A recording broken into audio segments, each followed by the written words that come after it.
I've been married to the most beautiful girl in school for 10 years, and she has never called me husband. The day she was kidnapped, no one was willing to take her place to bring her back. Everyone severed ties with her. Only I volunteered to replace her and was imprisoned in an icy water dungeon. But when she raised the ransom money, she aimed it at her crush. I want to save him. I didn't cry or scream. I simply asked her, if it hadn't been me who married you, would you be happier? Her eyelashes fluttered slightly. Finally, she lowered her gaze and, taking her first love by the hand, turned away. I'm sorry, I smiled. During these 10 years, I've heard the words I'm sorry countless times. I should have anticipated this result. I stood up, and at the last moment, I positioned myself in front of the gunpoint the kidnappers aimed at her. The corners of my lips slightly lifted. Congratulations. From now on, between you and him, I will no longer be here. When I opened my eyes, I was back to the day I confessed my love to the most beautiful girl in school. This time, I turned around and ran, blocking and deleting all her contact methods. But on the electronic screen of the building, her tearful face appeared. George, without you, I won't be happy. No. Chapter 1. When Willow arrives. Dress more elegantly and change out of that tracksuit. I heard my father's reprimand. I pressed the spot where the bullet had pierced my body. There was no hole. I've been reborn. It's the day Willow comes to the Wong family to choose her partner for an arranged marriage. Now I should get up immediately, fix myself up, and give the best impression when Willow arrives. After all, during the 4 years of college, everyone knew I was in love with her. Only she didn't know. So, in my past life, when she chose me out of all the men in the Wong family, I thought I was dreaming. But now, I just messed up my hair, yawned, and said, got it, Dad, get out of here. All right, dress well. Willow doesn't like messy men. I know. My father left my room satisfied. He knows I'll do everything I can to show Willow my best side. But he's wrong. The marriage between the Wong and Liu families brought great benefits to both sides. But Willow never smiled at me sincerely. Not even in bed did she call me husband. Once, she looked at me with tears in her eyes. Do I really have to stay with you for the rest of my life? I also asked her, if I had found you first, would you love me the way you love him? I received no answer, but a simple I'm sorry said it all. If happiness can't be forced, then each one should be well on their own. Just now, there's a business opportunity in Hong Kong with great potential. Within 10 years, its value will multiply several times. Now is the perfect time to seize it. I packed my bags, opened my phone, and Willow's smile on the wallpaper hurt my eyes. It turns out, when she wasn't married to me, her smile was so bright and warm. Thinking of her tearful eyes in my past life, I opened the agenda and selected the conversation with Makoto. 3203. District C Avenue. Come confess your love. Soon after, Makoto Ito sent me a question mark. Are you crazy? I'm not lying. Today is the day she comes to the Wong family to choose her partner for an arranged marriage. She doesn't like any man except you. You already know. The Ito family is also a branch of the Wong family. If Willow chooses him, it would also be a union between the two families. But the Ito family is on the brink of bankruptcy. Although a union between the two families could benefit Willow, she would gain nothing from it. So, after discussing with my father, we decided to exclude the Ito family. I admit I have personal interests. I know that if Makoto comes, I won't have a chance. But later, my wife looked at me with tears in her eyes. Am I yours for the rest of my life? Are you happy? I wasn't happy. In this life, let each one fulfill themselves. Chapter 2. I disguised myself as a plain and unremarkable person among the guests. Gazing at Willow, who was present at the event, she still looked just like she did in the last life, with cold and distant features, as if no one except Makoto could catch her eye. After rejecting the last cousin, she impatiently glanced toward the door. She then turned to my father. Mr. Wong, is everyone here? Father smiled. Well, there's one more who hasn't arrived yet. Willow, don't worry. I'm not worried. She sat upright, her gaze once again fixed on the door. In my past life, she also looked toward the door like this, longing for the arrival of the one she loved. But after a long wait, when he didn't show up, she finally raised a finger toward me, her voice as cold as ashes. Then it's him. With one simple dismissal. I had fought for her life and death for years. I sent a message to Makoto. Aren't you coming? The next second, the door was pushed open. The two of us locked eyes. It felt as though we were meant to meet at this moment in this life. Just like in the last one. I lightly curled my lips. I pushed down the brim of my hat and turned to leave. Willow, without me, will you finally find happiness? Silently, I said to you, congratulations. Thank you, but I don't plan on marrying you. Willow's words stunned all the guests in attendance, who didn't know that Makoto was the one she loved. But I had already left and had no idea what was going on at the scene. Makoto thought he had misheard. Willow, You've rejected everyone from the Wong family. Is there anyone else you want to choose besides me? Willow looked at my father. Mr. Wong, hasn't Gio arrived? Father was taken aback. Willow had always been indifferent toward me, and in the past life, she always called me by my full name. This was the first time she had addressed me so affectionately. That child. He had something come up just now and went out. Willow froze. What could be more important than being engaged to me? Father wiped the cold sweat from his forehead. It's fine, Mr. Wong. Willow sat there, resolutely. I'll wait for him to return. Father forced a smile. Willow, there are so many good men in the Wong family. Why do you have to wait for him? I only want him. Willow smiled. As soon as he returns, I'll get engaged to him. Mr. Wong. Father wiped his forehead again. Willow, you'd better stop waiting. Why? Willow blinked. Didn't he love me the most? At first, my father had thought so too, until I packed my things and came to say goodbye. He was taken completely by surprise, although he was upset about my sudden decision. After Mom left, he had been overly indulgent with me. After hearing my business plans and my disillusionment with love, he finally nodded and let me go. Father didn't know how to answer at first, but Makoto couldn't hold back anymore. Willow, he doesn't love you. Don't let him deceive you. If you don't believe me, look. He pulled up the chat history. Seeing the conversation, Willow suddenly stood up, grabbing her phone in disbelief. Her voice trembled. He asked you to confess to me. Makoto nodded. He never liked you that much. Everything in the past was just an act for you. I think he left in a hurry. Maybe he already has someone else he likes. Impossible. Willow looked up at Makoto, her distrust evident, leaving him stunned. George wouldn't do this to me. Mr. Wong. Willow turned to my father. You're not fooling around, right? As soon as George shows up, I'll go to the Civil Affairs Bureau to register the marriage. I swear as the eldest daughter of the Liu family. Willow, it's not that Mr. Wong doesn't want you to meet him. It's just, Father hesitated. He said he never wants to see you again in this lifetime. Willow's veins bulged in her hand. She opened her contacts on the phone, not believing it. How could he not want to see me? He clearly loves me the most. Until the message prompt was rejected, she finally swayed, almost losing her balance. Staring at the red exclamation mark in disbelief, she breathed shakily. He blocked me. Chapter 3. I heard today's the day Willow, the heiress of the Liu family, is getting engaged to the young master of the Wong family. That's not the Wong family, he's an Ito, the one Willow really loves. Remember? Oh, right. The Wong family was that guy who kept pestering her relentlessly. If I were Willow, I'd be so disgusted. Wearing sunglasses, I waited by the roadside with my luggage. Overhearing the conversation, I gave a self-deprecating laugh. That relentless Wong family guy won't be pestering her anymore. This lifetime, I'd rather roam free and live without a care. I heard Willow booked a giant screen just for today. Look, right there on top of the tallest building. They say 10 seconds of ad time costs $100,000.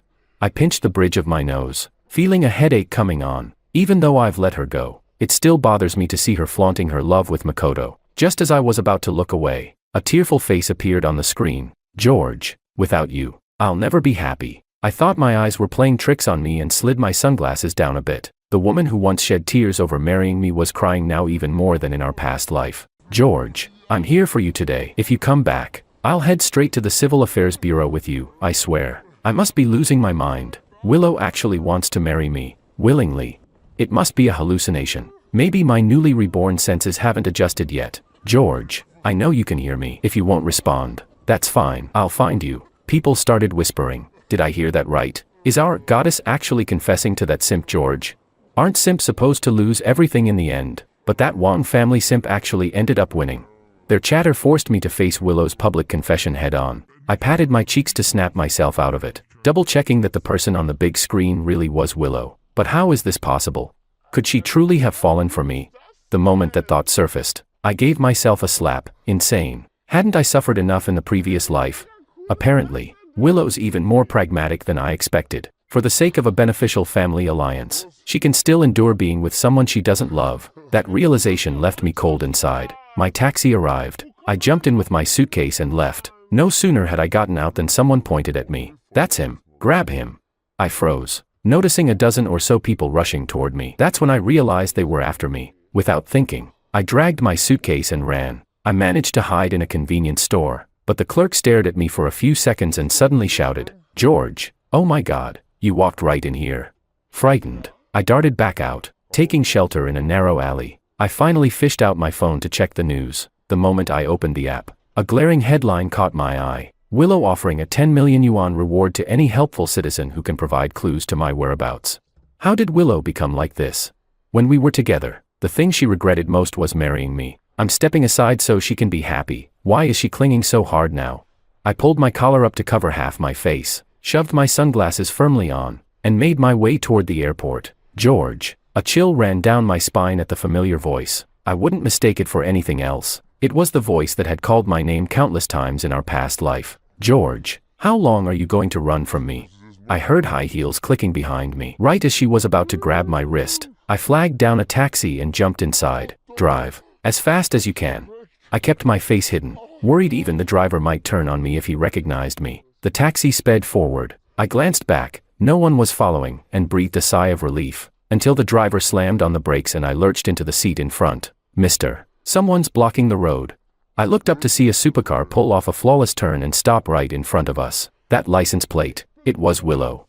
"Yes, sir. I'm sorry, but you've got to get out. I'm not taking you any farther." Seeing the 5 7s on the plate, the driver, clearly shaken, hurried me out. I didn't waste any time. Once out, I sprinted toward a nearby residential area. No way a supercar could follow me into such tight streets. "George, stop." Sure enough, Willow got out and chased me. Took the bait. I circled back, yanked open the supercar's door, and slid into the driver's seat, borrowing this for a bit. I'll return it once I reach the airport. With that, I floored the accelerator and sped away. Chapter 4. I thought I had finally managed to escape Willow, but when the roar of an engine suddenly filled my ears, I was still startled. Seeing Willow riding a motorcycle and speeding up beside me, I couldn't help but feel anxious for her. Racing against a supercar, has she lost her mind? She gave me a hand gesture with her helmet on. Stop. No way. This time, I had made up my mind to never get involved with her again. To make her give up, I floored the accelerator, pushing the car to its maximum speed, leaving her behind. If she still wanted to catch up in this situation, it was akin to seeking her own death. But then, a dark figure shot past me from the side. I was stunned. The motorcycle overtook me and made a sharp turn, stopping right in front of me. It seemed I was about to crash into her. I slammed the brakes, and my head collided with the airbag. The door of the supercar was pulled open, and she slid into the driver's seat. "I knew you couldn't bring yourself to crash into me." I slumped back into the passenger seat, utterly drained. "What do you want from me?" She tilted her head and looked at me, a teasing smile on her lips. "You've been avoiding me. Could it be that you're afraid that when you see me again, you'll still feel something?" Her words froze me. Could it be? Has she also been reborn? Isn't it pointless to keep pestering me? I was irritated. I spoke the same words she had said to me 1,000 times in the last life. A brief flash of sorrow seemed to cross her eyes, but it disappeared as quickly as it came. "George, admit it. You're just afraid that you'll fall for me again, and I'll have you wrapped around my finger." "Bullshit. Then would you dare let me go with you to Hong Kong?"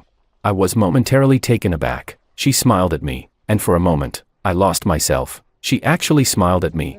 "Since you're going there for investment anyway, what? Are you afraid I'll follow you and you won't be able to handle it?" Her goading was always effective. I grabbed the lighter and lit a cigarette in front of her. She froze for a second, but instead of showing the disgust she had in the last life, she didn't seem bothered at all. I had quit smoking for 10 years for her. I exhaled the smoke. "Fine, I'll go, but don't slow me down." She didn't mind the smoke swirling around me, and instead, she leaned in closer. "You're the one who'll slow down." Ha! In Hong Kong, Willow knew the place better than I did, because in our last life, Makoto worked here. I had suggested going to Hong Kong with her before, even making a 30,000-word travel guide, but all I got was her cold reply. "Is it fun? But I don't have time to play with you." This time, however, she was much more enthusiastic. One night, she pulled me to the hotel's floor-to-ceiling windows and pointed at Victoria Harbor. "The lights look the best at this time. Look." I wasn't really paying attention. "It's all right." The next day, she dragged me to Disneyland. From the entrance to the exit, holding a cotton candy and flipping through the photos of us. "Why don't you smile? The photos don't look good." I yawned. "I was dragged here by you. I'm not really interested." She paused, then smiled faintly. The next day, she took me to Victoria Peak, standing on top of Hong Kong and looking down at the entire city. "You said you liked climbing mountains the most." "It's okay." She looked at me, her eyes narrowing in confusion. "I remember you said you wanted to come here, did I?" I scratched my wind-tousled hair, not caring about my image in front of her. "Don't remember." It wasn't until we stood in front of the Tianten Buddha that I finally remembered. The itinerary she had planned was exactly the same as the one I made in my past life. It was a shame, though, that the trip was far more exciting due to the person accompanying me. I never cared much for the scenery. Now, Willow was a thing of the past, and even the places I once longed to visit were nothing more than fleeting memories. After she had prayed reverently, placing incense into the incense burner, she looked at the Buddha statue and asked me, "George, are you happy with me?" No, I couldn't lie in front of the Buddha. She turned her head to look at me. What if I'm talking about the time we spent traveling together?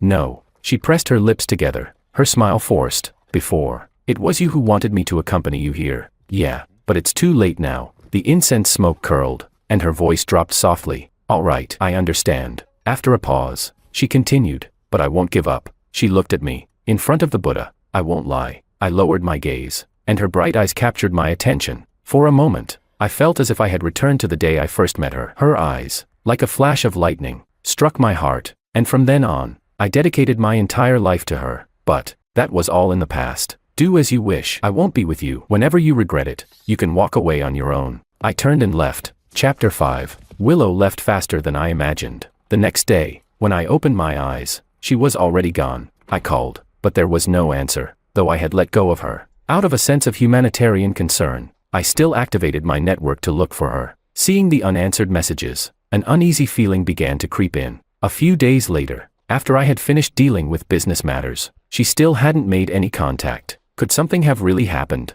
I couldn't help but furrow my brow. Then, I received news from the mainland telling me that she had already returned. I let out a sigh of relief. At least she was safe. But when I got off the plane and passed by the park on my way home, two familiar figures stopped me in my tracks. There was no mistaking Willow and Makoto's figures. The wind blew through Willow's hair, resting on Makoto's fingertips. I heard him gently ask, "If he doesn't want you, I do." A piercing feeling spread from my chest. Although I had already planned to sever ties with Willow, I never considered her a bitter enemy. In fact, when she disappeared without a word, I was vaguely worried. If she simply backed off and parted ways with me, I wouldn't have felt anything. But now, she had come back without even a message, seeking Makoto while still harboring deep feelings for me. It was something I simply couldn't accept. It reminded me too much of my failed past life. Forget it. We should have no further contact. She was just a karmic connection I'd carry for eternity. I didn't alert them, quietly slipping away. Then I blocked every contact related to Willow and erased all traces of her from my life.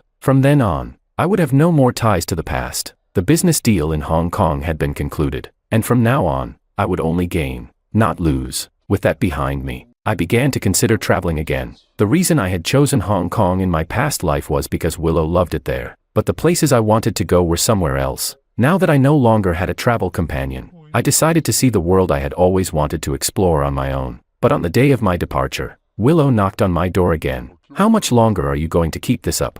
I was getting a little impatient. Willow, however, stood with her hands behind her back, leaning forward with a smile on her face. "Did you forget? Today is my birthday." I rubbed my temples. "Go celebrate with Makoto. Why come to me?"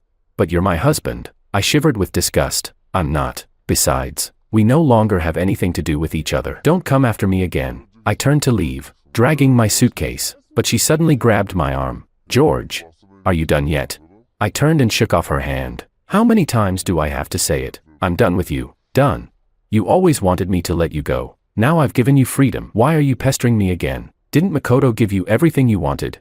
My voice was louder than I intended, which caught my father's attention. Seeing Willow's eyes red around the edges, he quickly punched me. "You little brat. How can you treat Willow like this?" The Wang and Lu families had been family friends for generations, and my father considered Willow like a daughter. I dodged my father's punch while trying to explain. "I didn't want anything to do with her. She's the one who won't let me go." "Ah. Sir, please stop." Willow blocked my father's punch. She turned to me, looking serious. "George, this is the last time I'll bother you. As long as you let me come with you, and spend my last birthday with me, after midnight, I'll never bother you again." I rubbed my forehead. "Really?" "Yes." She raised her right hand. "I swear, as the eldest daughter of the Lu family." I thought it over for a moment. "All right, you'd better keep your word. After today, no more bothering me. Her eyes brightened, and she jumped up to hug my arm. "Then let's go." I felt a strange tingle run through my body. It was rare for a girl to hug my arm so affectionately, especially when that girl was Willow. Chapter 6. Despite my many grievances with Willow, this was, after all, our last time together, and since today was her birthday, I didn't treat her too harshly. Even as we passed a roadside stall, I pointed at some red strings and asked her, "Do you like them? I'll buy them for you." I had no real hope she would agree. These few dollar trinkets were hardly something she would care for. I was just saying it out of habit. "Sure." When she smiled and nodded, I thought I had misheard. You would like something like this?" "I like everything you buy for me." For a moment, I thought the person in front of me, with those sparkling eyes, had been replaced. I bought the red string and tied it on her wrist. She held it up to my eyes to show the red beans attached to it. "Do you know what this means?" "No," I replied indifferently. "You're so silly." She tapped my forehead with her finger. "Haven't you heard of this? On the exquisite dice, embedded with red beans, it symbolizes deep longing. Do you know what it means?" I froze for a moment. I really couldn't stand her clingy, sweet demeanor. Say this to Makoto instead. I couldn't accept sharing a romantic phrase with someone else. She smiled and didn't seem to mind. Watching her cherish the inexpensive red string, I felt a little guilty. "Let's go shopping. I'll cover all the expenses. Is this your gift for me?" She blinked. "Something like that. I haven't had dinner yet." She laughed softly and hugged my arm. "You don't have to stay with me. I've already prepared everything." The door to the hotel opened, and a huge birthday cake and piles of gifts filled the room. I froze. Are these gifts from someone else?" "No, they're all for you." I pointed to myself. "For me? But today's your birthday." Willow smiled, her eyes crinkling with warmth. "Yeah, this is me making up for your birthday. Come take a look." The birthday gifts were neatly organized into categories. Each pile was labeled with an age, from birth, 1 year, 2 years, 3 years, all the way up to 32. 32. In my past life, Willow and I had married at 22, and 10 years later, I died for her. I had celebrated over 10 birthdays with Willow, and yet, she never remembered my own birthday. Is she making up for the birthdays I missed in the past life? Clearly, it's your birthday, but you're celebrating for someone else. I looked at her. "Are you moved?" She tilted her head, looking at me. "Moved?" I answered flatly, without emotion. If anyone did something like this, anyone would be moved. If anyone else did it for me, I'd feel the same. The implication being that this gesture wouldn't make me change my mind. "I know." She lowered her gaze. "I didn't expect to change your mind." Hearing the slight sorrow in her voice, I couldn't bring myself to spoil her birthday. "Then, what do you want? I'll make it up to you." Well, it seemed she had been waiting for this moment. "Will you accompany me to a Buddhist temple?" Chapter 7. I accompanied her to the Buddhist temple, where we made offerings. She took out a ring. The design was strikingly similar to the wedding ring we had in our past life. "George, I have one last wish. Will you help me put it on?" I furrowed my brows. "Are you asking me to propose?" "Ha ha ha." She laughed out loud. "So, would you?" In front of the Buddha, one could not lie. I shook my head. "I wouldn't." She continued smiling but sighed. "I knew you'd answer like that. Don't worry. It doesn't have any special meaning. I just wanted you to put a ring on me. I swear on the Buddha. After midnight, I really won't bother you again." I sighed and slipped the ring onto her finger. She gazed at the ring for a moment, then gently leaned on me. I stiffened, but out of respect for the final moment, I didn't pull away. "George, I love you." I responded lightly. "You can't lie in front of the Buddha. That's why I came here to tell you." It was madness. I furrowed my brows. At first, I really didn't like you, but after 10 years, even a stone would have been warmed by the heat. Stop. I didn't want to hear any more. I remembered the past life, and I didn't want to listen to her anymore. She could always manipulate others' feelings so easily. "I'm not lying. George." She rested her head on my shoulder and looked at the lights below the mountain. "I know you hate me, and I don't ask you to forgive me. My biggest birthday wish is still that you can be happy forever. You're acting so strange today." I lowered my gaze, only to notice a few drops of blood on the back of my hand. "Willow." I pulled her into my arms, and there was blood at the corner of her mouth. "I'll take you to the hospital." Just as I was about to pick her up, she raised her hand to stop me. "Don't, it's too late, it's midnight." The sound of the temple bell echoed. My breath trembled slightly. "Midnight, what does that mean?" "My time is up, in the last life. I should have died a long time ago. This life with you, I begged for it." "What are you saying, George?" Her bloodied lips curled up slightly, and she raised the hand with the ring. "Thank you for putting the ring on me.